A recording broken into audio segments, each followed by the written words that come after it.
¿Y tú? ¿Has recibido un maltrato o un servicio ineficiente por parte de un servidor público federal? Para presentar una queja o denuncia existen las Contralorías Internas, que son unidades instaladas en las dependencias y entidades. Este sistema permite al ciudadano presentar su queja o denuncia a través de medios electrónicos, pero está limitado. Únicamente lo puede hacer a través de un correo electrónico, a través de un espacio abierto. Es decir, no cuenta con un formato, no se le orienta al ciudadano cuál es la información sustancial que debe manifestar la autoridad para que nosotros tengamos pleno conocimiento en cuanto a circunstancias de modo, tiempo y lugar y podamos iniciar una investigación. Esa es una característica importante. Este sistema surge en el año 2009, cuando existía la Unidad de Atención Ciudadana, y no se limitaba únicamente a las quejas y denuncias. También el ciudadano a través de este sistema podía presentar peticiones, podía presentar recomendaciones, sugerencias para mejorar el servicio público. Posteriormente, en 2011, se reforma el reglamento interior de la Secretaría de la Función Pública y se crea la Dirección General de Denuncias e Investigaciones, a partir de lo cual este sistema se limita en esta unidad administrativa a atender lo que son quejas y denuncias. Se podía presentar de manera electrónica, limitado a un correo electrónico, de manera presencial, de manera escrita o vía telefónica. Sin embargo, ahí se quedaba la utilización del sistema por parte del ciudadano, es decir, no podía darle un seguimiento a través del propio sistema. Para saber qué estado guardaba su trámite en cuanto a la queja o denuncia, tenía que, de manera personal, asistir a la Secretaría o al órgano interno de control que le estaba llevando a cabo el trámite. La Secretaría de la Función Pública, a través de los contralores internos o sus titulares de áreas de quejas y auditorías, deberán establecer normas y procedimientos para que las quejas o denuncias del público sean resueltas y atendidas con eficiencia. Son varios los objetivos. El primero, crear un sistema moderno, ágil, de fácil acceso al ciudadano, que nos permita dos cosas. Uno, llevar a cabo de manera muy fácil, muy accesible su trámite de queja o denuncia. Y segundo, muy importante, que el ciudadano tenga confianza en el gobierno federal, que tenga credibilidad y que utilice este sistema de manera cotidiana. Y que, ¿cómo lo vamos a lograr? Pues muy fácil.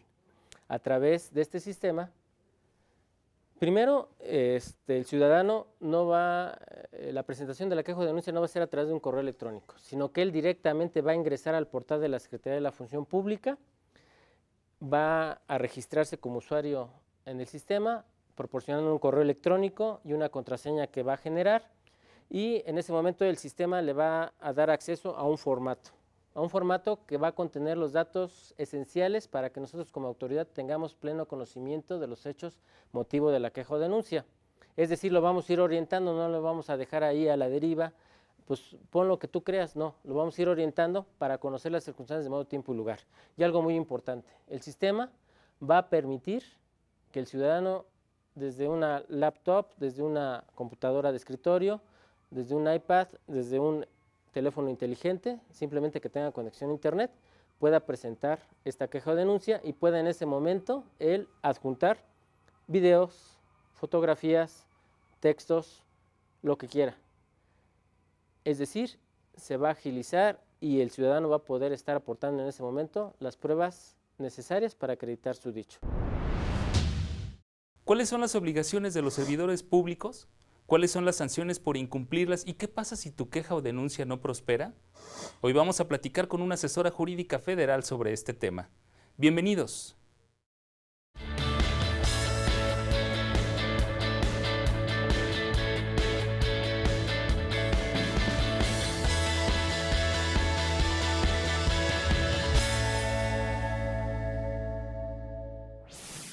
Ya está con nosotros aquí en el estudio de Te Defendemos Patricia Rodríguez Carrillo. Ella es asesora jurídica en el Instituto Federal de Defensoría Pública. Bienvenida, muchas gracias por estar con nosotros. Gracias por la invitación. Pues otro tema que sin duda es interesante y que tiene que ver con las actuaciones de los servidores públicos, pero en principio, ¿cuáles son sus obligaciones? ¿Cuáles son las obligaciones de un servidor público? Sería muy general dar una definición, ¿no?, respecto de cada obligación de cada servidor público, porque pues cada puesto tiene sus particularidades, sus obligaciones propias, pero en forma general podríamos decir que es cumplir con el servicio que tiene encomendado, absteniéndose de realizar algún acto o misión que implique la deficiencia en el servicio, la suspensión en el servicio, el abuso del empleo o el ejercicio indebido en el empleo. Entonces, cada trabajador tiene definidas cuáles son sus obligaciones laborales, cuáles son sus obligaciones en la dependencia en la que labora. Bien, ¿hay alguna ley en la que estén establecidas como todas las obligaciones o particularmente cada empresa tiene su regulación, digamos? De manera general, en la Ley Federal de Responsabilidades Administrativas de los Servidores Públicos, en el artículo 8 se hace una enumeración de cuáles son las obligaciones. Esto con independencia de que en las dependencias o entidades existan manuales o circulares o acuerdos donde se definan las obligaciones específicas de algún puesto, que también son obligatorias para el servidor público. Bien, ¿qué podemos hacer nosotros si recibimos algún trato ineficiente o estamos inconformes con el trato que recibimos de parte de un servidor público? Bueno, nosotros como ciudadanos podemos acudir a los organismos especializados que existen en cada dependencia, llámese contralorías internas u órganos internos de control dentro de la misma dependencia. Ejemplo, en el Seguro Social existe la Contraloría Interna o existe el órgano interno de control del Instituto Mexicano del Seguro Social. Bien. Eso no significa que dependan del Seguro Social, dependen de la Secretaría de la Función Pública y están precisamente para regular la actuación de los servidores públicos adscritos al Instituto Mexicano del Seguro Social. Entonces podemos acudir a esas unidades a presentar la queja, la denuncia. Ese es uno de los caminos, ¿no? El ciudadano que presenta su queja, pero también puede ser que el mismo jefe inmediato, cualquier otro empleado pueda presentar la queja también contra el trabajador que no está realizando debidamente sus funciones. ¿Están obligadas todas las dependencias a contar con estas unidades de Contraloría? Sí, están obligados por ley, están decretadas estas unidades internas o órganos internos de control. Muy bien. ¿Qué es lo que procede una vez que una persona presenta una queja, presenta una conformidad? ¿Cuál es el siguiente paso? Se presenta la queja, se analiza previamente si contiene al menos los datos mínimos que puedan inducir a iniciar un procedimiento, Bien. como son los datos pues, de la persona a la que se está dirigiendo y una explicación de los hechos por los cuales se considera que se está cometiendo la irregularidad. Después de ello, el titular, la autoridad responsable va a emitir un citatorio al servidor público que se está involucrando para que se presente en una audiencia llamada audiencia de ley, en la que se le cita indicándole cuáles son las irregularidades que se le están atribuyendo, se le indica que tiene derecho a ofrecer pruebas, a rendir alegatos, a presentarse asistido de un defensor. Es una citación personal que se le hace para que obviamente tenga respetado su derecho de audiencia y se le apercibe que en caso de no comparecer se le tendrá por confeso de los hechos que se le están manifestando en su contra. Bien. Ese es el inicio, digamos, propiamente cuando inicia el procedimiento, es la citación al servidor público. Es decir, no es solo acudir y presentar una queja, hay que cumplir ya con ciertas formalidades cuando uno va a hacer ese tipo de procedimientos, ¿no? Sí, tiene que tener los datos mínimos, ¿no? Cuando menos de los hechos y de los datos del servidor público, porque también pues habrá infinidad de quejas que no tienen un sustento real o la certeza de que hacia quién se está dirigiendo. Muy bien. ¿Y cuáles son las sanciones a las que pueden ser acreedores los servidores públicos? Se lo voy a preguntar a nuestra invitada, pero después de esta primera pausa. En un instante, no te vayas.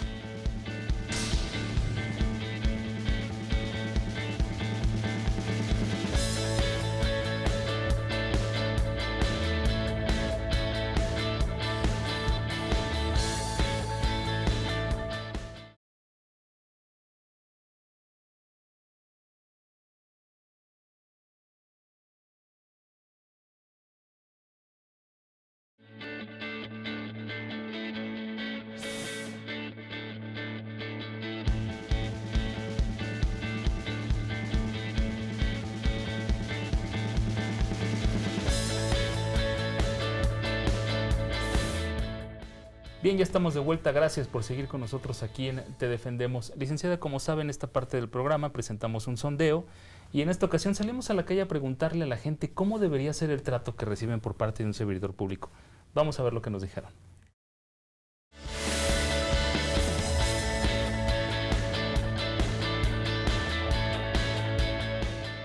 Amable y cordial, sobre todo tratar de orientar bien a las personas, porque a veces no sabemos a dónde nos dirigimos y pues debe de ser sociable y orientarnos correctamente. Cortés y amable, ¿no? Al 100% competente y servicial, y que me pueda esclarecer las dudas. El trato debe ser más cordial, aunque parece que les pagan para que nos traten mal, ¿no? Todo el tiempo. Creo que debería ser más eficiente de lo que es, porque normalmente cuando son filas muy largas y su asistencia es muy nefasta. Pues el trato debe ser de lo mejor, ¿no? Un trato de calidad, ¿no? Porque en realidad, pues si pagamos, yo creo que tenemos derecho a eso, ¿no? Pues que sean atentos, educados. Debiera de ser cordial, afable, respetuoso y sobre todo la orientación debiera ser muy detallada. O sea, que no manejen muchos tecnicismos, sino que te hagan entender cómo es que tú puedes ejercer tu derecho a la información. Pues un poquito más accesible, porque hay veces que tenemos dudas y luego no nos explican bien lo que tenemos, o si nos quedamos con la duda y queremos hacer la pregunta de vuelta, se molestan. Siempre debe ser amable, cordial, sin sugerir dádivas sobre todo, ¿sí? Lo que debe de ser totalmente transparente. Pues amable y cordial, sí, puesto que son servidores públicos y para eso están, para servir a la gente, ¿no? Al pueblo. Interesante sondeo, sin duda, pero yo creo que la función de un servidor público va más allá de ser cortés y de ser amable, ¿no? Sí, creo que las respuestas del público van más encaminadas hacia la atención que reciben de un servidor público que atiende al público.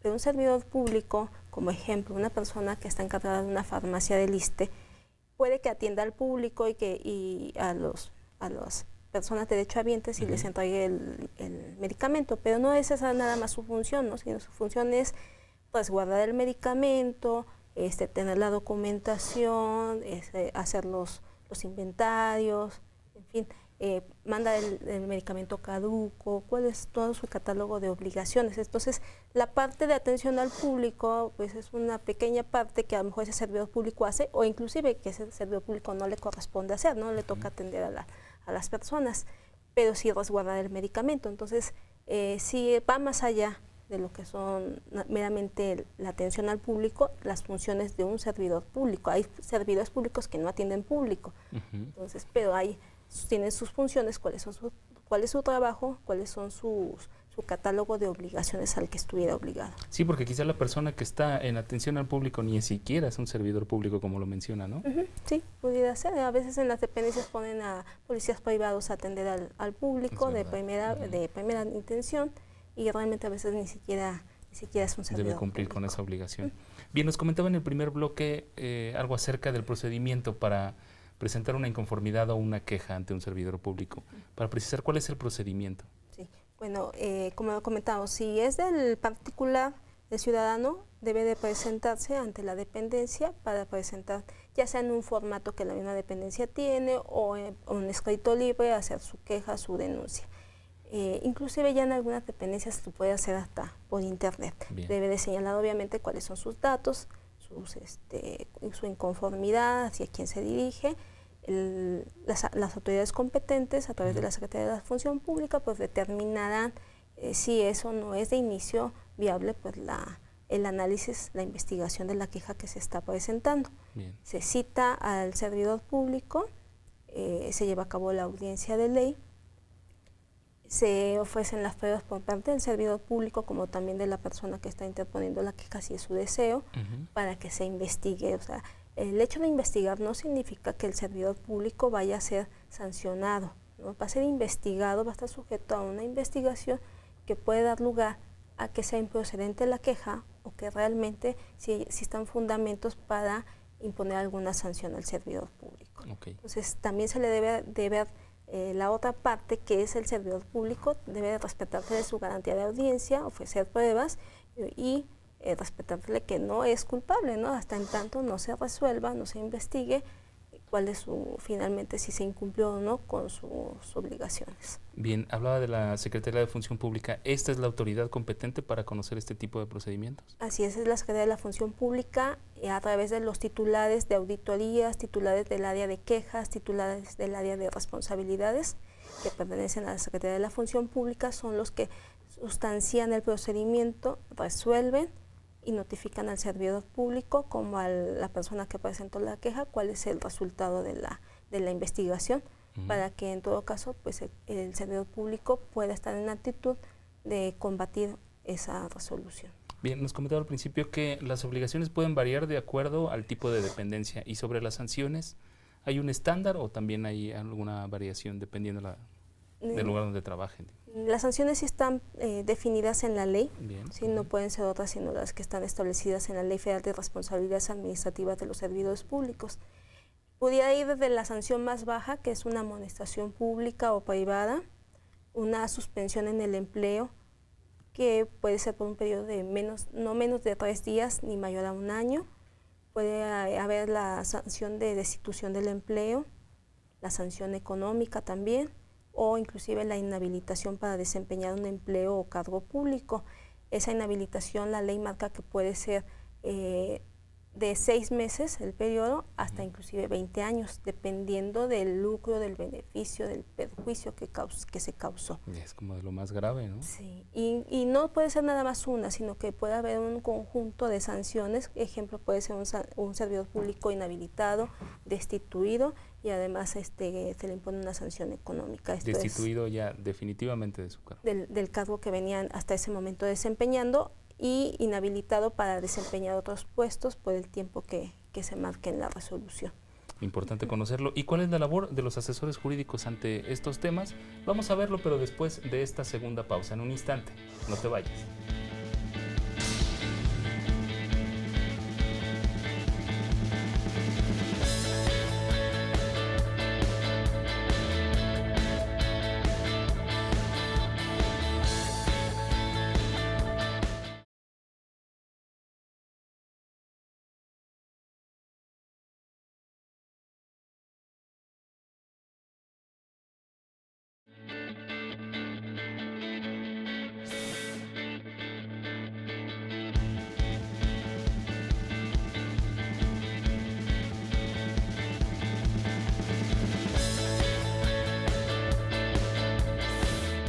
Ya estamos de vuelta, gracias por seguir con nosotros aquí en Te Defendemos. Licenciada Rodríguez, vamos a ver ahora quiénes son los sujetos obligados a responsabilidades administrativas. Vamos a verlo.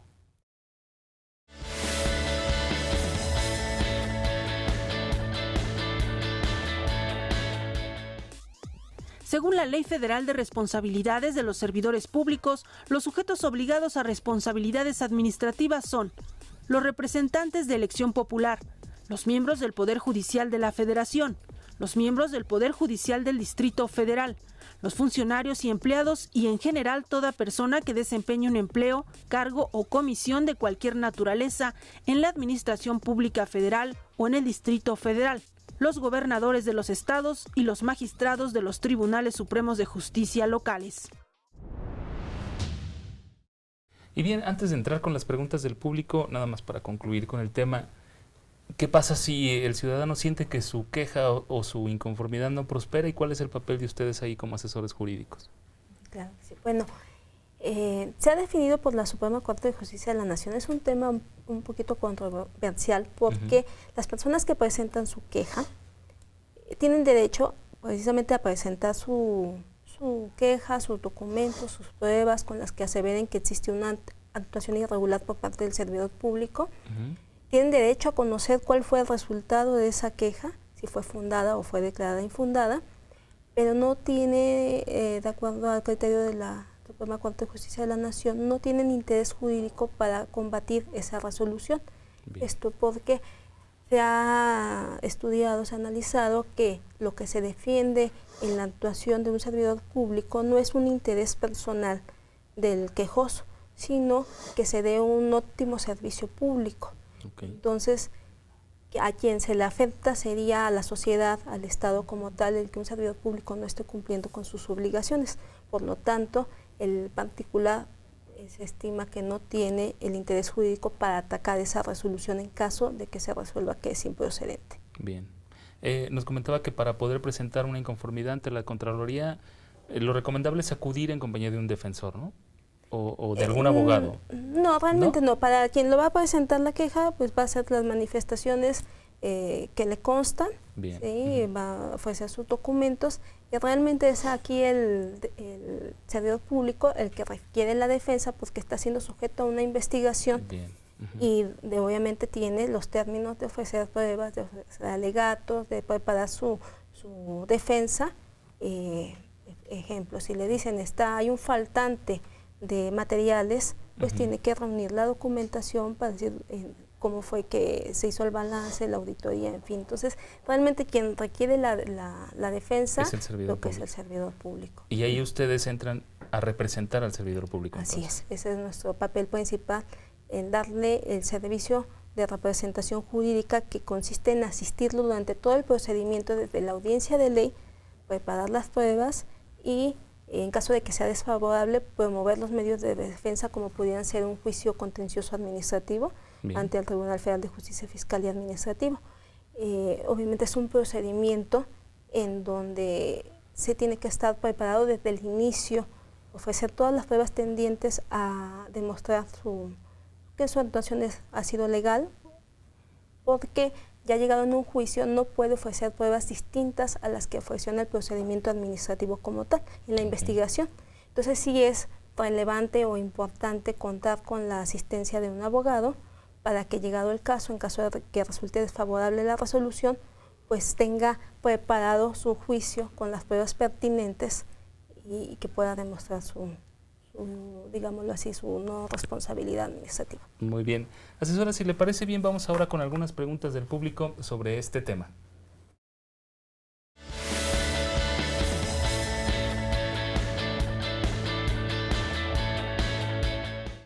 Bien, ya tenemos aquí la primera llamada y que tiene que ver un poco con el asunto que nos comentaba en el transcurso del programa. El señor Juan José Cabañas trabaja en una dependencia federal.